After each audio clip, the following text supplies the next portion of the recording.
First, let me say that I'm very sorry that we're not all there together in person. The discussion that's going to be going on and has been going on is an increasingly important one.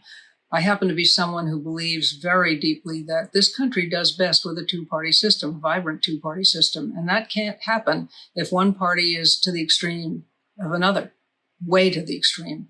So we need to get back to what the Republican Party was. When I was growing up, it was defined by Dwight David Eisenhower.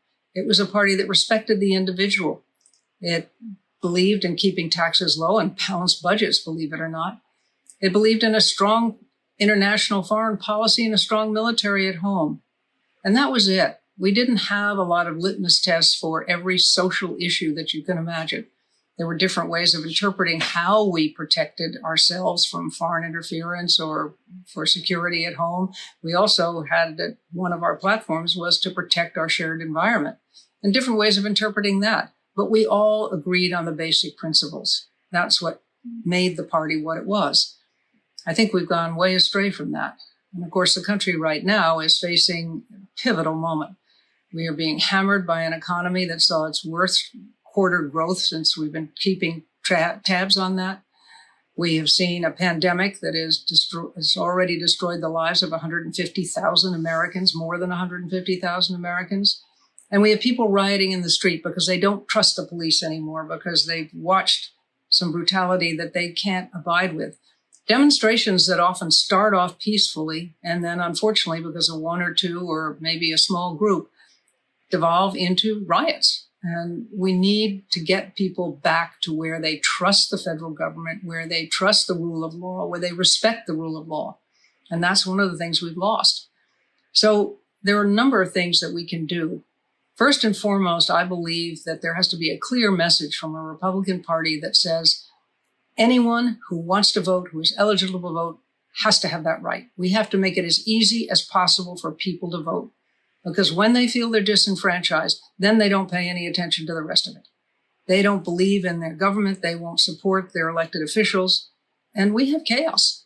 When people don't feel they're being heard, they have very few ways of expressing that are peaceful, shall we say. The other thing we need to do is try to get back to what we've always considered as normal values. This isn't anything new. It's not Republican or Democrat. This is something that we've seen before. I mean, we always used to think that a president was 2 terms after George Washington until FDR. And after his 4th term, what did? We passed an amendment to say that presidents can serve 2 terms, and that's it. We used to think nepotism was not an issue until John F. Kennedy appointed his brother Robert as Attorney General. And we passed a law saying you can't do that kind of thing. I believe that law needs to be improved on a little bit these days, but we had reactions to these things. We did come up with policy.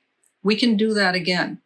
We need to, for instance, ensure that people have confidence in the rule of law and that there isn't political interference in everything. It used to be common that a very few number of people in the White House were allowed to engage with the Justice Department on ongoing cases. And when that happened, there was a list. There was a list of who it was, why they were reaching out to the Justice Department, and what their interest was, what case it was. We need to get back to that. That needs to be enshrined in what the White House does. We need to ensure that science is not played with, that science is based in the opinions on science. So scientists have to be protected. They have to be protected if they come up with issues and see solutions that are uncomfortable or that people may not want. Sure, you put policy in on top of that. That's fine. But you don't take it out on the scientists. They have to be able to do their work based on what they find in science. And we need to respect that. We need to ensure that in the House and in the Senate, that the leaders don't have the kind of power that they have today, that they cannot just decide that they won't let a bill come forward no matter how many members support it from both sides of the aisle. That's enormously frustrating to people. They don't know, they can't get things done. These are all suggestions. Many of them are suggestions that are in a report that was done. I co-chaired with Pete Barra for the Brennan Center at NYU. It's called the Rule of Law and Democracy, Task Force on the Rule of Law and Democracy. And I urge you to take a look at that, because I think you will find in it a number of suggestions both for actions by the president and actions by the Congress that can help restore people's trust in government and in the rule of law. And that's the most important thing we can do starting now. There's also another report that came out on specifics that the president can do. Again, we get back to what we considered norms, and until this past presidential election, the norm was for presidential candidates to release their tax returns.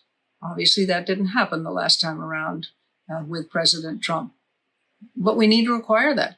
And that's one of the suggestions we have, that every presidential and vice presidential candidate should release tax returns for at least the previous 3 years, if not 5 years. That's another way to restore public trust. We need more transparency in government. And again, there are several suggestions on how we achieve that, both through the White House and through the Congress. I urge you to go to that report because I think you will find it interesting.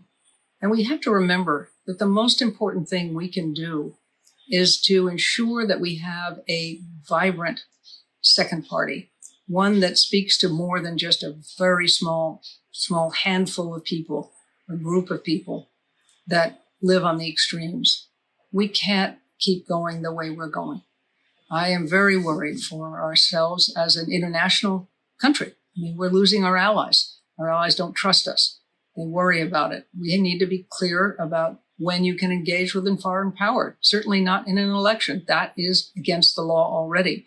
But we need to have more transparency around any other time that the president is engaging with a foreign power, not because of a treaty, but because of what they want to do policy-wise. So there's a lot going on in this country. We have a lot to face, but we have a huge responsibility. And I would start with that responsibility of saying that everyone who is eligible to vote. It's a disgrace to me that the Republican Party is now being called the party that's trying to suppress the vote. We're not back in the Jim Crow days. We cannot allow that to happen. We cannot be defined by that. We also have to get back to our caring about people, caring about those immigrants who have built this country. None of us were Native Americans. The Native American Indian tribes were the natives here. We're not. And we need to remember that and give deference to the fact that it's all that vibrancy that we get from the different cultures and the different people that have come to this country that have given us so much.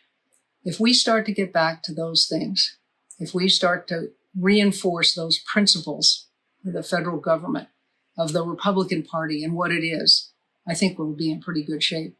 And I am sure that in the course of this convention, with the important issues that face us, that we'll be ready, come the fall, whatever happens, to try to ensure that we have a Republican Party that appeals to a broad base of support, not just a small minority.